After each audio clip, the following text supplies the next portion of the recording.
Hindi ko kayo tinatakot. Sinasabihan ko kayo, gamitin ninyo utak ninyo. Delikado ang pandemya.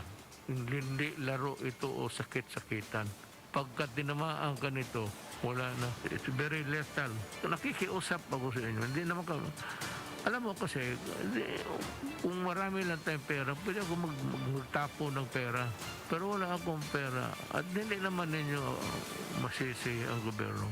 Kayo mga walang talagang makain o lang maghintay lang kayo o try to communicate with your barangay captain. Nauna kami ng bigay, 5,000 per individual. Just to pakita sa inyo na ang gobyerno may kukunti lang nga. Pero ang gobyerno may ginagawa. Kaya ikumpara mo dyan sa makipag-rumble ka dyan tapos dalhin mo yung sakit.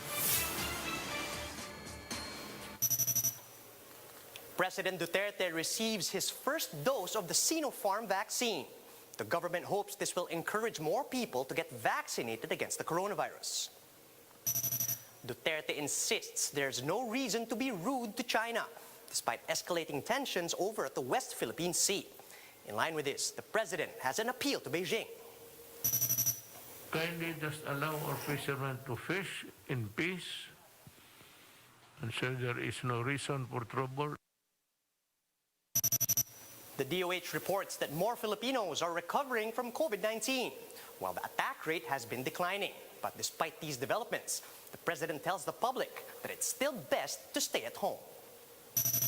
17 million out of almost 23 million target beneficiaries have received government aid from the NCR Plus bubble. And the IATF eyes to inoculate 500,000 Filipinos per day. But will our current vaccine supply allow this?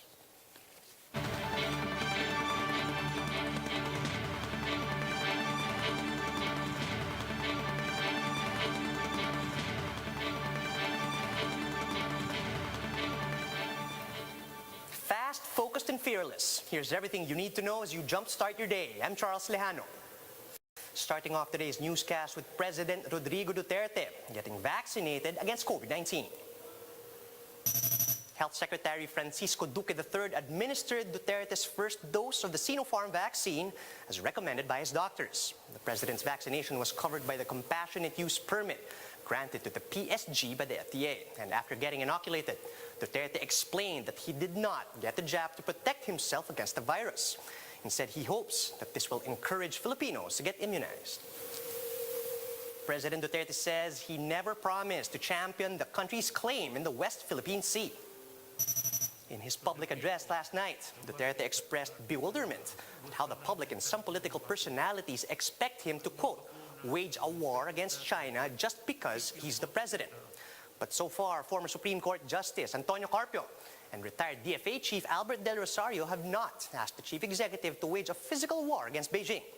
Instead, they want the government to uphold and enforce the arbitral ruling, declaring the West Philippine Sea exclusively ours. It can also be recalled that the president did mention championing the country's claim in the disputed waters. In fact, one of the most iconic things he said during his presidential campaign was how he would ride a jet ski to plant Philippine flags on the man-made islands occupied by China. But last night, Duterte said he does not want to be rude against China. China remains to be our benefactor. And just because, if I may just add something to the narrative, just because we have a conflict with China does not mean to say that we have to be rude and disrespectful. As a matter of fact, we have to many things to thank for China for the help in the past and itong mga tulong nila ngayon. So instead of taking a strong stance against the expansion of Chinese presence in the West Philippine Sea, the president simply appealed to China to allow our fisherfolk to fish in the West Philippine Sea in peace. I know that it's yours, according to you. I've heard that several times. But you know, you must also have heard of the fact that people are hungry. Ang Pilipino ay gutom. And you are not oblivious to that fact. Kindly just allow our fishermen to fish in peace and say there is no reason for trouble. If there is one brewing, you call our attention and we can talk immediately to solve the problem.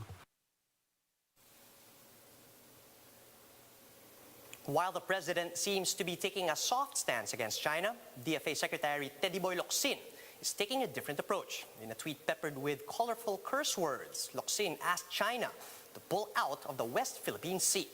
Patricia Mangune has the report. During the Philippine Coast Guard's operations at Bajo de Masinloc last April 24 and 25, the Chinese Coast Guard allegedly shadowed, blocked, and committed dangerous maneuvering against Filipino troops. The Foreign Affairs Department called these belligerent actions. They have lodged yet another diplomatic protest. The DFA stressed that China has no law enforcement rights in the area. The agency also protested the incessant, illegal, and prolonged presence of Chinese vessels in the Philippines' exclusive territory. But no one had more choice words than Foreign Affairs Secretary Teddy Boy Locsin. In an expletive-laced tweet, Locsin tells China to get out of the Philippines' territorial waters. He also accused Beijing of ruining the friendship between the two nations. For Defense Secretary Delfin Lorenzana, the Philippines will not waver in its position, a stance which he says the president carries as well. Yung nagsasabi na hindi kami aligned ng presidente, let me clarify that my pronouncements echo the stand of our president. Lorenzana also noted that the Philippines' vessels will not be pulled out from the disputed waters. The conduct of maritime patrols in the West Philippine Sea and Calayan Islands by the Philippine Coast Guard and the Bureau of Fisheries and Aquatic Resources will continue. Walang alisan. But the Philippines might have more reinforcement on its way, this time from the UK. The Brits are sending their largest carrier strike group, HMS Queen Elizabeth, over to the South China Sea. It's going to have military exercises with other global superpowers like the US, France, and Canada. This is not because Britain wants to relive its imperial glories of the past. Okay, that is a different Britain. Okay, it doesn't for purposes of colonialism. No, this Britain now is a country that is stepping up its participation in this effort, especially to tell China that what its actions in the South China Sea and West Philippine Sea area is totally unacceptable. The U.S. also continues to back the Philippines in its dispute with China. Secretary of State Anthony Blinken told CBS News that China has become more aggressive over at the South China Sea. He notes that the U.S. will continue to defend the world's rule-based order, which China is posing a challenge to. For News 5, Patricia Mangune. We are One News. President Duterte once again took the time to reprimand those who continue to violate quarantine rules. Duterte described how lethal the coronavirus disease is and explained that the government has enough funds to help those who get sick. That's why he appeals to the public to just stay at home. Itong mga tao, matigas kasi ulo ninyo. Ayaw ninyong maniwala. Sabi na nga na mabuti pa mag-standby ka na lang ng bahay. Alam mo, hindi ito biro. Pag tinamaan ka ng COVID, it's kamatayan. Kaya pati ako takot. Pati ako nagsasalita ngayon. Hindi ko talaga masasabi sa inyo, mabuhay ako bukas o mamatay ako. Still on the coronavirus, Health Secretary Francisco Duque said that COVID-19 cases in the country are declining. Although Duque said that Metro Manila still has the highest average daily attack rate at almost 25 cases per 100,000 individuals. Still, this figure is already dropping across all regions except for Region 3. The case fatality rate has also declined to less than 2%, while the recovery rate has risen to almost 92%. And because of these improvements, the Secretary says our health system is finally starting to get a reprieve. Bumaba rin po ng 21% ang mga pending admissions sa mga emergency room ng ating DOH hospitals mula April 18 hanggang Mayo 2. Nakita rin namin na bumaba ang bilang ng mga emergency patients na nare-refer na po sa step-down facilities at bahagya mula April 26, ngunit nakikitaan muli ng unti-unting pagtaas. Nangangahulugan ito na decongested na ang ating mga level 2 and level 3 hospitals. Meanwhile, Interior Secretary Ed Año also announced that 17 million out of the almost 23 million target beneficiaries have received government aid in the NCR Plus bubble. Over 8.6 million of them came from Metro Manila. Bulacan, Cavite, and Laguna also had more than 2 million recipients each, while the rest came from Rizal. As the dole-out continues, Año says that they will resolve all complaints about the distribution before mid-May. In response, President Duterte praised his men for a job well done. Kita ninyo yung distribution ng ayuda ngayon. Now you see the rationale of why I got men from the uniform service na retired.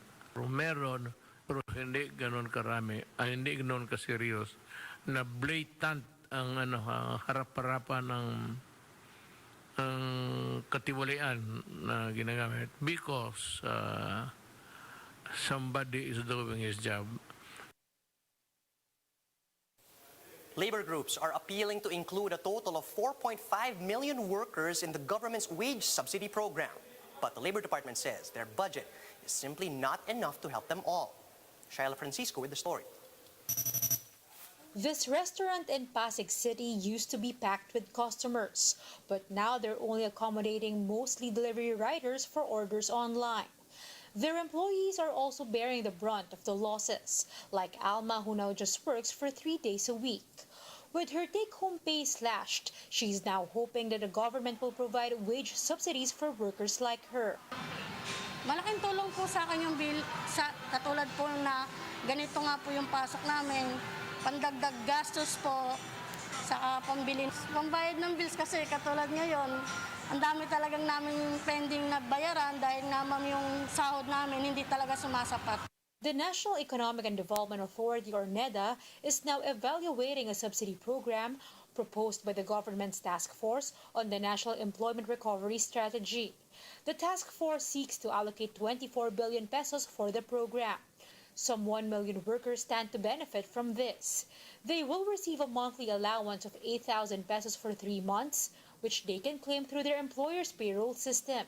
Aside from establishments that applied for a loan under DTI-SB Corp and CARES program, priority will be given to more than 580,000 MSME workers who are under flexible work arrangement or affected by temporary closure. But for some labor groups, the target 1 million beneficiaries for the program may not be enough. Malinaw na hindi sapat yung 1 million plus na mabibigyan ng ayuda dahil ang data ng Philippine Statistics Authority. The Labor Department said they can only accommodate enough with their limited budget. Beneficiaries have been pre-identified, including those who have yet to receive government assistance and employees of establishments that are sure to reopen soon. Ang pinaka-objective po ng proposed wage subsidy program is to really preserve the existing employment and to avoid yung further loss of jobs. Labor groups hope the subsidies will be released this month in time for the vaccination of the A4 group or economic frontliners. DOLE said guidelines have been crafted. Distribution will start after President Duterte approves the program.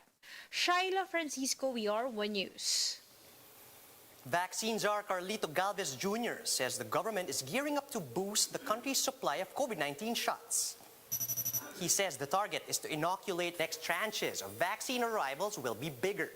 For one, the Sinovac batch arriving on May 7 will comprise 1.5 million doses, while previous batches were only 500,000 doses each. Galvez adds that the government is still in talks with Gamaleya and COVAX for the arrival of more AstraZeneca, Pfizer, and Sputnik V shots. The vaccine czar also said that the government should be strategic in prioritizing its vaccine recipients. Tingnan po natin yung mga areas na mayroon pong tinatawag na economic at saka social importance. At saka magkakaroon tayo ng malaking problema pagka hindi natin po naagapan, lalo po ang NCR. So ang recommendation po namin ay mag-concentrate po tayo sa mga areas na tinatamaan talaga ng ano sir. Ito sir nung first natin 2020. Ito po mga lugar po nito ang mga tinamaan ng malalakas. So kung titingnan natin, instead na mag-concentrate tayo sa 110 population, we have to concentrate only to the 83 million population. And then kung makuha natin po yung 70% o yung herd immunity ng mga areas nito, malaki ang chances natin na makarecover natin ang economy po natin. At malaki po ang chances na mapaprevent natin yung tinatawag nating surge dito sa mga traditional areas na very vulnerable po sir. And that's how the day is shaping up to be. Join us again later at 10 a.m. as we monitor the day's biggest stories from sunrise to sundown. You can also catch One News on Signal Play. Register for a free account at www.signalplay.com so you can stream One News live anytime and anywhere. I'm Charles Lejano. Mask on, wash hands, and stay safe, Philippines. We are One News.